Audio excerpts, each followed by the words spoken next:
One of the reasons why a lot of healers, artists, old souls stay stuck on their journey is because this healing, what you've done before, created the kind of fundament, the safe space for you. Because, for example, let's say you created the circle for the woman, and the first woman in your life, they were probably this kind of woman who needed this mothering, who needed this watering, who needed this to be heard, to be seen, to be understood. They didn't maybe want to change something, but it was like really just the exchange of emotion. And it created the safe space for you that they created also the kind of mothering for you, this love for you, maybe what you didn't get, but you've learned how to give it to the other people. But there will be once it will come another time, then you start to meet completely different people, you start to attract completely different clients who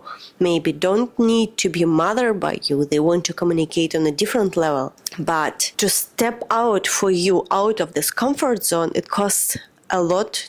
First, to be grounded in yourself and set the other skills of communication, everything. Or, for example, you started your journey in a relationship, in a codependent relationship, and you start to attract different people with whom you can work together, co-create together, but you're still attracted to another kind, to this distraction, and you try to hold because it gave you the safe space, it gave you the fundament, it gave you something where you felt safe at some point.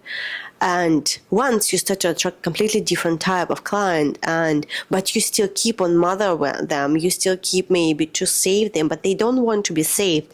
And here where a lot of give up, because there's a point where you need to recalibrate yourself, where you need to change your communication, to change yourself, to step into the other version of you where you don't heal only from the wound, where you start to heal from your wisdom, well, not only from your angels, but from your womb, from your sexual energy. And this is what I'm noticed by a lot of, that they're not anchored in their sexual energy, they're not anchored in their dark feminine, dark masculine energy. They cannot hold themselves for something inside of them and over-identify themselves with this idea of the healer, but on the upper chakra. And this is fine, but you will meet the different kind, and this is the part of evolution, if you want or not. If you try to hide you in the woods, in the jungle, but the sun will come into your life.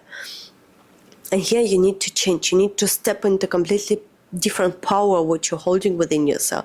But if you still try to avoid it, to associate it with something negative, or being afraid that you won't be this lovely good girl for other people who accept you only as a healer, as this good girl who can help everyone, be with everyone, but as a really also as a woman, because if you're a woman, you're a woman, and you need to accept this power inside of you also, because this is what holds the biggest power inside of you.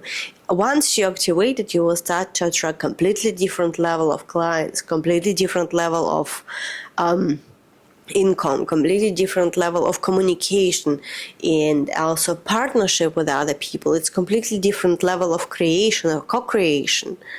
Not only like a wounded girl who was trying to save the world, or the guy who was trying to do Reiki or something else, but as a man with the wisdom, as a woman with the wisdom, with the knowledge, with the experience, as a leader, because you should be the leader.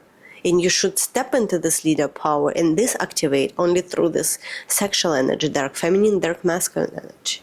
This is the way.